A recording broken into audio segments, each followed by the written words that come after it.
негизги тынчтык митинг тынчтык жолу менен ушул чек араны чечүү. Биз атайын ушул Лейлек районунан борборго үнүбүздү жеткизгени келгенбиз чек ара боюнча. Урматтуу президент, урматтуу депутаттар, сиздерге суранып кетебиз, ушу чек араны жакшылап чечип берсеңиздер. Анан патриот балдарыбызды мынтип эле камап таштай бербей, баш көтөргөндөргө кайтып жардам кылышыңарга мындай кылбаңыздар деп суранып кетем. Ушуларды чыгарып, чек араны жакшылап чечип беришиңиздер суранабыз. Мисалы тажик эч качан биринчи кол көтөрмөйүнчө кыргыз козголбойт. Козголгон эмес ушул убакка чейин. Биздин границага кол салса, биздин патриот балдар анан границаны кору салып келип камап койгон кандай? Бул чындыкка жатпайт да мисалы. Ошондуктан реально чечиш керек да бул жакта. Биздин бийлик ошу бул жагынан иштебей атат ачык. Нөл, мындайча айткандачы.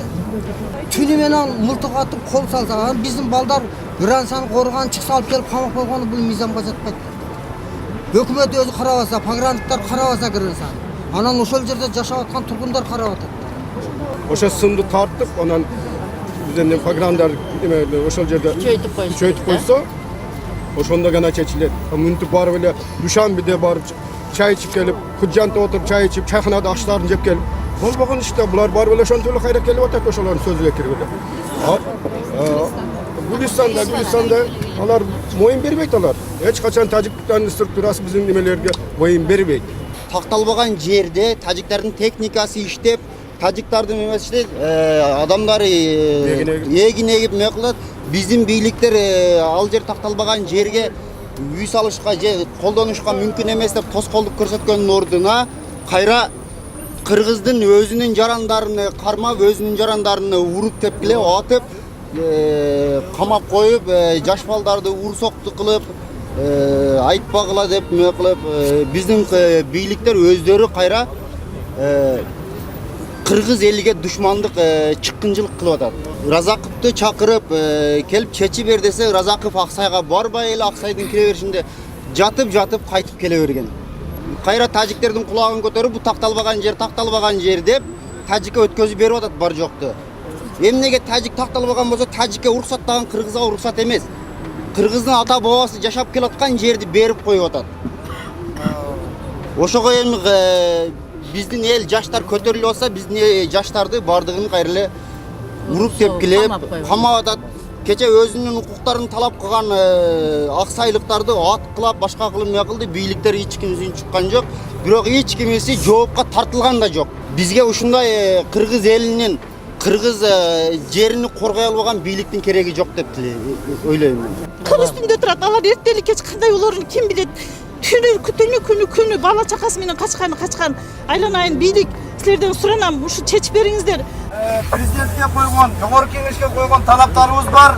Ушул айылдык кеңештердин депутаттарынын атынан, элдин атынан келгенбиз. Тилекке каршы биздин өзүбүздүн президентибизге үнүбүз жетпегени дагы бир жолу бизди өкүндүрөт. Боронбай Шарапович! Жердик бала! Жеңиш Разаков! Жеңиш Разаков!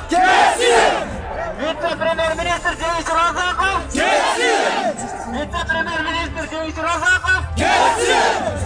Жогорку кеңештин алдында митинг болуп өтүп атат. Ал митингдин болуп өтүшү ушул Баткен облусундагы чек ара маселелери боюнча биздин жарандар чыгып өздөрүнүн оюн белгизишип атат. Ошондуктан биз да четте калбай мен айтып коеюн. Урматтуу митингдин катышуучулары, урматтуу кыргыз эли, бүгүнкү күндө чек ара маселеси боюнча иштер жүрүп атат. Мына өзүңүздөргө маанилүү болгондой 2017-жылда үй бүлөлүк зомбулук боюнча мыйзам мындай фактылар бизде жок. Категорияда кылмыштардын көбөйүшү.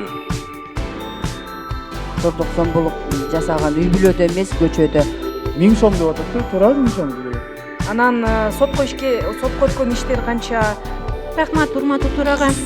Ушундай отношение кылат экен. Бул маселени жалаң айымдар көтөрөт.